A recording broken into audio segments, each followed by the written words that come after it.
Selamat malam jemaat sekalian, jemaat Maranatha dan Pasar, dan jemaat simpatisan lainnya yang ada di rumah-rumah ataupun dimanapun saat ini berada. Kita akan beribadah, ibadah keluarga hari ini. Baik, sebelum kita membaca kitab Maleakhi pasal pertama ayat 6-14 dengan tema hormati selayaknya, mari kita bersatu terlebih dahulu di dalam doa. Mari kita berdoa. Terima kasih Tuhan Yesus, jemaat-Mu GPB Maranatha dan Pasar bersama jemaat-jemaat yang lain rindu untuk disapa oleh Tuhan, berjumpa dengan Tuhan lewat persekutuan, lewat firman-Mu. Biar sebelum kami membaca firman Tuhan ini, kami boleh memohon Roh Kudus Tuhan menerangi hati dan pikiran kami, agar kami boleh mewujudkan firman ini dalam hidup beriman kami.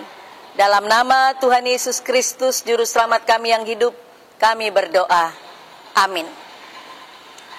Jemaat sekalian, pernah lihat semut? Ada semut yang hitam, ada semut merah, ada semut yang besar, ada semut yang kecil. Coba kita simak baik-baik perilaku semut. Ya. Setiap semut, kalau dia bertemu, berpapasan dengan semut yang lain, mereka saling berhenti sejenak. Dan kemudian apa? Mereka saling bersentuhan, semut yang satu dengan semut yang lain. Ya. Ada beberapa hipotesa yang boleh saya petik tentang perilaku semut. Yang pertama, hipotesisnya adalah semut itu kalau berjumpa saling menyapa satu dengan yang lain lewat bahasa tubuh, seperti manusia. Kalau manusia yang beradab, yang sopan, dia kalau bertemu dengan orang lain akan menghargai, dia respect, dia menghormati orang lain. Orang Indonesia terkenal dengan ramah tamah. Kalau berjumpa dengan orang lain, senyum, menyapa, selamat pagi, selamat sore, selamat malam, dan sebagainya. Itu yang dikatakan adalah saling menyapa, menghormati orang lain. Seperti perilaku semut. Yang kedua dari perilaku semut, mereka akan berbagi makanan. Sebagai salah satu cara semut untuk mempertahankan hidup komunitasnya. Agar mereka mendapatkan makanan dengan cara gotong royong. Nah, ini juga patut ditiru oleh kita. Apalagi dalam masa-masa pandemi ini. Bagaimana kita berbagi makanan kepada yang susah, yang miskin. Itu hidup gotong royong, empati, ya, respect pada orang lain yang susah. Sebagai satu catatan. Jadi perilaku saling menghormati dan berbela rasa terhadap yang lain itu sangat penting. Dan itu baik diikuti dalam perilaku manusia, perilaku kita yang beradab, ya, yang mempunyai kesantunan, berperilaku, ada tatanan sopan santun. Ya, itu saling menghormati. Nah, saudara, perilaku kita pada hari ini adalah bagaimana kita menyimak perikop hari ini tentang perilaku dari kehidupan umat Tuhan yang disebut bangsa Israel. Perilaku bangsa Israel ini sesudah masa atau pasca pembuangan, bangsa Israel ini mengalami suatu depresi, kecewa terhadap kehidupan mereka. Mereka berusaha untuk memperbaiki, memulihkan kehidupan mereka. Mereka bekerja keras, tetapi mereka kecewa, tidak mendapatkan hasil yang memuaskan. Hasil kerja mereka tidak sesuai harapan hati mereka. Israel mengalami stres berat, stres yang berkepanjangan. Karena apa? Pada saat itu, Raja Koresi dari Persia bukan hanya mengendalikan kehidupan daripada bangsa Israel sebagai jajahan bangsa Persia, tetapi juga bangsa Koresi atau bangsa Persia ini, mereka juga mengalami sesuatu yang menekan kehidupan orang Israel. Dalam keadaan depresi, dalam keadaan stres. Pentingnya ini kita lihat, tidak selalu setiap petaka itu sesuatu yang buruk. Dalam setiap petaka atau musibah, pasti ada yang dikatakan di situ hikmat Tuhan.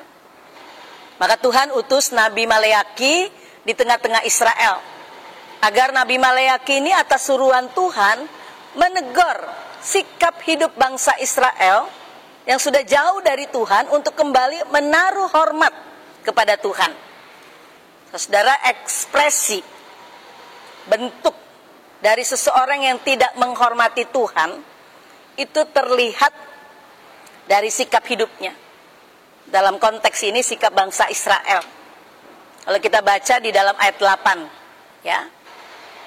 Kehidupan yang dikatakan tokoh-tokoh spiritual, para imam yang semestinya menunjukkan sikap hidup yang saleh, sikap hidup yang benar, tidak mencerminkan hidup itu. Para imam-imam itu dia mempersembahkan korban persembahan yang tidak layak, ya, yang cacat. Seperti contoh seekor binatang yang dipersembahkan itu buta, timpang, sakit, tidak sempurna. Yang sebenarnya harus sempurna, tidak bercacat celah. Tapi diberikan yang tidak sempurna itu kepada Tuhan. Saudara, para imam ini mereka menghina nama Tuhan. Coba saudara, saudara dihina oleh orang lain, terusik kan, martabat harga diri, apalagi ini Tuhan. Para tokoh spiritual yang seharusnya menghormati Tuhan menghina Tuhannya. Mereka memberikan roti yang cemar di mezbah Tuhan. Ya, ekspresi selanjutnya dari umat Tuhan ini yang tidak menghormati Tuhan. Di dalam ayat 6 dikatakan di situ perilaku, ya, tidak santun, tidak sopan. Digambarkan seorang anak tidak menghormati bapaknya. Coba bapak-bapak anaknya tidak menghormati bapak-bapak, bagaimana? Kesel kan? Ya, ibu-ibu tidak dihormati anak-anaknya, sama. Ya kan? Dikatakan di situ ayat 6, hamba tidak menghormati tuannya. Bagaimana kalau saudara mempunyai pekerja, ya, orang-orang yang dikatakan membantu saudara tapi tidak menghormati saudara. Uangnya mereka perlu tapi tidak menghargai tuannya. Saudara kecewa kan? Nah, begitu juga umat Tuhan saat itu. Mereka tidak menghormati Tuhan. Mereka tidak takut pada Tuhan. Jadi ada hubungan yang di sini yang retak. Hubungan relasi yang rusak, retak dengan Tuhan, itu akan berdampak kemana-mana. Relasi hubungan yang rusak dengan Tuhan itu akan membuat hubungan dengan keluarga menjadi rusak. Hubungan dengan masyarakat menjadi rusak. Hubungan dengan siapa saja di dalam anggota keluarga menjadi rusak. Hubungan yang benar dengan Tuhan akan melahirkan rasa hormat sungguh-sungguh kita pada Tuhan. Rasa hormat itu juga akan melahirkan suatu respek. Kita menghormati keluarga kita. Suami istri saling menghargai, tidak saling caci memaki, tidak saling buruk memburukkan pasangannya, tidak saling mengejek pasangannya. Suami istri tetap akan mengasihi pasangannya, suami mengasihi pasangannya, istri mengasihi pasangannya. Suami istri berlaku baik satu dengan yang lain, saling menjaga apa? Rasa respek, rasa menghormati. Kalau sudah hilang rasa respek di dalam keluarga, kehancuran akan mulai. Saudara, anak-anak yang takut pada Tuhan itu juga, ya, dia akan menghormati orang tuanya. Jadi relasi yang baik dengan Tuhan akan membuat semua sendi kehidupan kita, semuanya ada dalam keadaan yang baik dan benar. Saudara, saya mau menyampaikan begini dalam renungan hari ini. Jangan tunggu orang lain menghormati saudara, tetapi saudara atau saya sendiri untuk belajar menghormati orang lain. Siapa saja yang ada di sekitar kita. Renungan kita pada saat ini adalah rasa hormat kita kepada Tuhan dengan tulus. Itu adalah satu-satunya cara Allah, ya, mengasihi kita manusia. Ya, cara Allah kepada kita manusia adalah Dia menghormati kita, manusia yang tercela, berdosa, dan penuh dengan cacat celah. Untuk apa Tuhan menghormati kita manusia? Bukan hanya karena kita ciptaannya, karena Dia mengasihi kita. Jadi satu-satunya cara kita yang bisa menghormati orang lain, menghormati suami, menghormati istri, menghormati anak, anak menghormati orang tua menghormati anak, ya. Kita bisa menghormati siapa saja, itu mulai ketika kita memberi tempat yang istimewa bagi Allah yang baik dan benar dalam hidup kita. Marilah kita menaruh hormat yang benar pada Tuhan, supaya Tuhan memberkati kita, keluarga kita diberkati, anak-anak kita diberkati, siapa saja diberkati, karena kita menaruh hormat yang sungguh-sungguh kepada Allah. Tuhan memberkati saudara. Terima kasih saudara, biarlah Tuhan memberkati saudara dalam renungan hari ini. Tuhan memberkati. Amin.